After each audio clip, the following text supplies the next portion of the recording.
안녕하십니까 성도 여러분. 지난 한 주간 잘 지내셨습니까? 사랑합니다. 축복합니다. 오늘 우리가 함께 은혜 받을 말씀은 요한복음 20장 24절로 29절 말씀입니다. 제가 말씀을 봉독하겠습니다. 12 제자 중에 하나인 디두모라 하는 도마는 예수 오셨을 때에 함께 있지 아니한지라. 다른 제자들이 그에게 이르되 우리가 주를 보았노라 하니 도마가 가로되 내가 그 손의 못자국을 보며 내 손가락을 그 못자국에 넣으며 내 손을 그 옆구리에 넣어보지 않고는 믿지 아니하겠노라 하니라. 여드레를 지나서 제자들이 다시 집 안에 있을 때에 도마도 함께 있고 문들이 닫혔는데 예수께서 오사 가운데 서서 가라사대 너희에게 평강이 있을지어다 하시고 도마에게 이르시되 내 손가락을 이리 내밀어 내 손을 보고 내 손을 내밀어 내 옆구리에 넣어보라. 그리하여 믿음이 없는 자가 되지 말고 믿는 자가 되라. 도마가 대답하여 가로되 나의 주시며 나의 하나님이시니이다. 예수께서 가라사대 너는 나를 본고로 믿느냐 보지 못하고 믿는 자들은 복되도다 하시니라. 아멘. 자, 오늘 말씀의 제목은 도마의 신앙입니다. 예수님은 믿음 좋은 사람들을 칭찬했습니다. 혈류병을 앓던 여인에게 믿음을 칭찬하셨고 또 천정을 뚫고 병자를 침상째 내린 사람들에게 믿음을 칭찬하셨습니다. 또 가난한 여인에게 또 백부장에게 믿음을 칭찬하셨습니다. 또 그런가 하면 예수님은 제자들이 믿음 없는 행동을 보시면 꾸짖으셨습니다.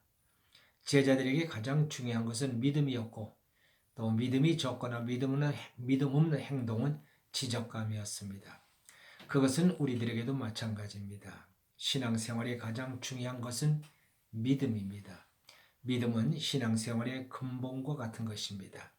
집으로 말하자면 주춧돌 위에 놓인 기둥과 같은 것이죠.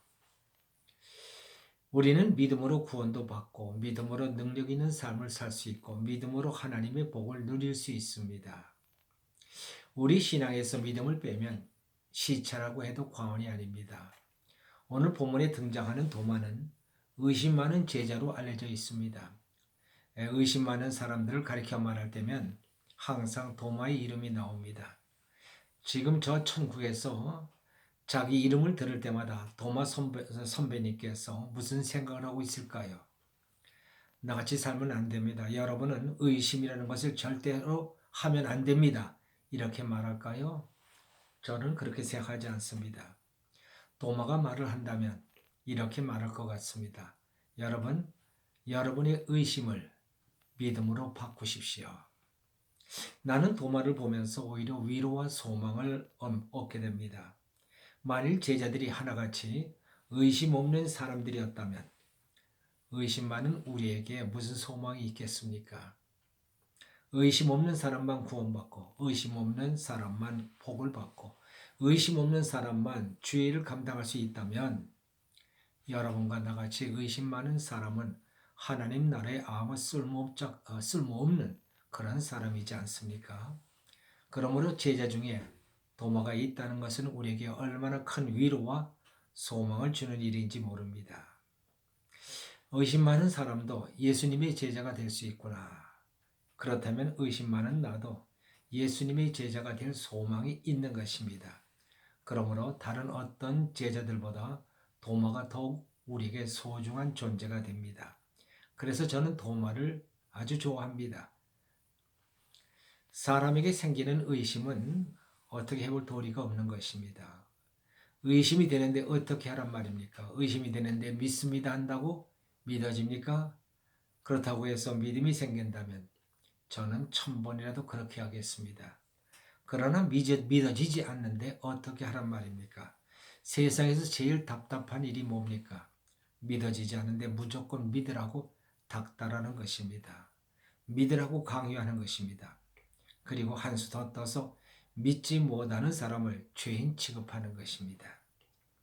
고난받는 사람에게 믿음이 없는 탓이라고 또 병든 사람에게 믿음이 없는 탓이라고 그렇게 얘기해서 믿음 얘기만 나면 주눅들게 만드는 사람들이 있습니다. 사람은 누구나 의심을 가지고 있습니다. 의심 없는 사람이 어디 있습니까? 물론 정도 차이는 있겠지만 누구나 의심을 가지고 있습니다. 문제는 의심을 어떻게 믿음으로 바꾸어 나가느냐 하는 것이 중요한 것입니다. 도마는 의심의 자리에 머물러 있지 아니하고 믿음의 자리로 나아갔습니다. 예수님께서 부활하신 날 저녁에 주께서 제자들이 모이는 곳에 오셨습니다. 그때 그 자리에 도마가 없었습니다. 나중에 도마는 다른 제자들에게 부활하신 예수님을 보았다는 얘기를 들었습니다. 그러자 도마가 이렇게 말했습니다. 내가 그 손의 못자국을 보며 내 손가락을 그 못자국에 넣으며 내 손을 그 옆구리에 넣어보지 않고는 믿지 아니하겠노라 하고 아주 단호하게 얘기했습니다. 도마의 이 말 속에서 우리는 도마의 두 가지 모습을 볼 수 있습니다. 다른 제자들의 말을 믿을 수 없다는 강한 의심과 또 하나는 예수님의 부활을 확인하고 싶어하는 강한 갈망을 볼 수가 있습니다. 물론 여기에서 우리는 도마에게서 믿음을 찾을 수 없습니다. 그러나 그가 의심으로 모든 사태를 부정하고 있는 것은 아니라는 사실을 알 수가 있습니다. 만일 도마가 부정만 하는 사람이었다면 도마는 이렇게 반응했을 것입니다. 그건 말도 안 돼. 그러면서 더 이상 그 문제를 도마 위에 올려놓지 않았을 것입니다. 그런데 도마는 그렇게 하지 않았습니다. 그는 주님의 부활을 도마 위에 올려놨습니다.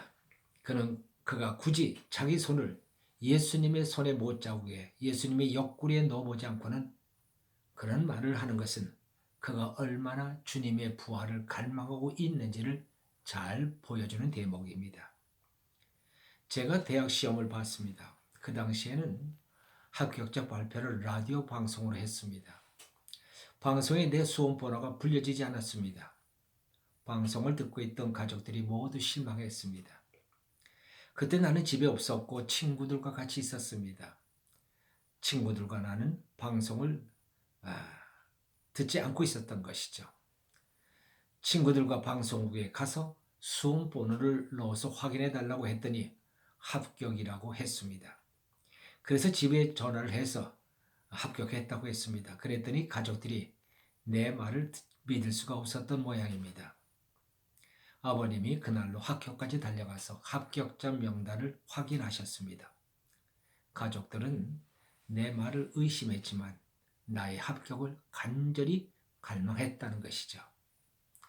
바로 도마의 심정입니다. 도마의 이성과 경험으로는 예수님의 부활을 믿을 수가 없었습니다. 그러나 그는 정말 믿고 싶었습니다. 그렇기를 간절히 갈망했습니다. 자기 눈으로 자기 손으로 확인하고 예수님을 붙잡고 엉엉 울고 싶었는지도 모릅니다. 주님 정말이군요. 주님의 말씀대로 살아나셨군요. 아마 이것이 바로 도마의 심정이었을 것입니다. 의심이 가지만 믿고 싶은 것입니다. 믿을 수 없지만 그렇게 간절히 원하는 것입니다. 도마의 의심은 부정을 위한 의심이 아닙니다. 내가 아직 경험해보지 못한 것에 대한 의심이요. 내 이성이 납득하지 않아서 갖게 되는 의심입니다. 이런 의심은 우리로서도 어쩔 수 없는 우리 인간이 갖고 있는 한계입니다. 이것을 잘못이라고 정죄할 수는 없는 것입니다. 도마가 내 손을 넣어보지 않고는 믿지 않겠노라고 한 것은 역으로 말하면 내 손을 넣어보면 믿겠노라고 하는 말이 됩니다. 도마는 단지 경험해보지 못했기 때문에 또 그의 이성이 부활을 인정할 수 없었기 때문에 의심하는 것이지 그에게 경험할 수 있는 기회가 주어진다면 그리고 이성이 납득할 수만 있다면 얼마든지 믿을 수 있겠노라는 것입니다. 그는 부정하기 위해서 의심하는 것이 아니라 그의 이 말 속에는 믿음을 위한 문을 열어놓고 있는 것입니다. 하나님 믿어지지 않습니다. 우리는 이렇게 부르짖을 수 있습니다. 믿어지지 않는 것을 어떻게 하란 말입니까? 그러나 여기서 문을 닫아버리면 안 됩니다. 의심으로 마음을 닫아버리면 그에게는 믿음의 지평이 열리지 않습니다. 우린 여기서 이렇게 나아가야 합니다. 하나님 믿어지지 않습니다. 그러나 믿고 싶습니다. 나도 아브라함처럼, 베드로처럼, 바울처럼, 또 아무개 집사처럼 믿고 싶습니다. 내게 믿음을 주세요. 이렇게 나아가야 하는 것입니다. 도마는 정말 주님의 부활을 믿고 싶어하는 마음이 간절했습니다. 26절에 예수님이 다시 제자들 앞에 나타나셨습니다. 예수님께서 나타나신 것은 도마를 위해서 나타나신 것입니다. 그에게 손에 못자국과 허리에 창자국을 보여주시기 위해서 나타나신 것입니다. 예수님은 그에게 손을 내밀어 못자국을 보여주시고 손을 내밀어 옆구리에 손을 넣어보라고 하셨습니다. 여러분, 하나님이 원하시는 것이 무엇일까요? 믿음입니다. 하나님에 대한 믿음, 그리고 하나님 약속에 대한 믿음, 하나님은 그것을 원하십니다. 그러나 의심 없이 완전한 믿음을 가진 자는 없습니다. 믿음이 없기 때문에 때로는 괴로워합니다. 번민합니다. 불안해합니다. 염려와 근심에 붙들리기도 합니다. 두려움에 떨기도 합니다. 주님은 우리의 의심을 꾸짖는 것이 아니라 믿음 없는 것을 당연한 것처럼 여기는 바로 그것을 꾸짖는 것입니다. 믿음 없음을 괴로워하십시오. 믿음 없음을 슬퍼하십시오. 그리고 나도 믿는 자가 되게 해달라고 주님 앞에 간청하십시오. 필요하면 표적도 달라고 간청하십시오. 하나님은 표적도 주시고 또 마음에 역사하셔서 직접 믿음도 주십니다. 성령께서 우리에게 놀라운 역사를 행하셔서 우리를 믿게 해주시는 것입니다. 주님께서 29절에서 이렇게 말씀합니다. 너는 나를 본고로 믿느냐? 보지 못하고 믿는 자들은 복되도다고 말씀하십니다. 그렇습니다. 주님은 보지 않고도 믿는 자들이 있을 것을 말씀합니다. 누가 그렇게 할 수 있습니까? 믿음 없음을 괴로워하면서 주님 앞에 믿음을 간구하는 자에게 우리 하나님은 우리에게 믿음을 주십니다. 성령께서 우리에게 믿음을 주실 때 우리는 마치 본 것처럼 주님을 믿는 자들이 되는 것입니다. 기도하십시다. 할렐루야. 하나님 아버지 감사합니다. 우리가 정말 믿음이 없이는 살아갈 수가 없습니다. 얼마나 믿음이 중요한지 모릅니다. 우리가 믿음이 있어야 주님을 따라갈 수가 있습니다. 주님의 일을 행할 수가 있습니다. 그리고 믿음이 있어야 우리가 구원받을 수 있습니다. 주여, 우리의 믿음을 불쌍히 여기사 우리에게 믿음을 더하여 주시고 보지 못하고 믿는 자가 더욱 복되다 하셨사오니 주여, 주님이 주신 믿음으로 마치 본 것처럼 믿고 주님을 따르는 주의 백성들이 되게 하여 주옵소서.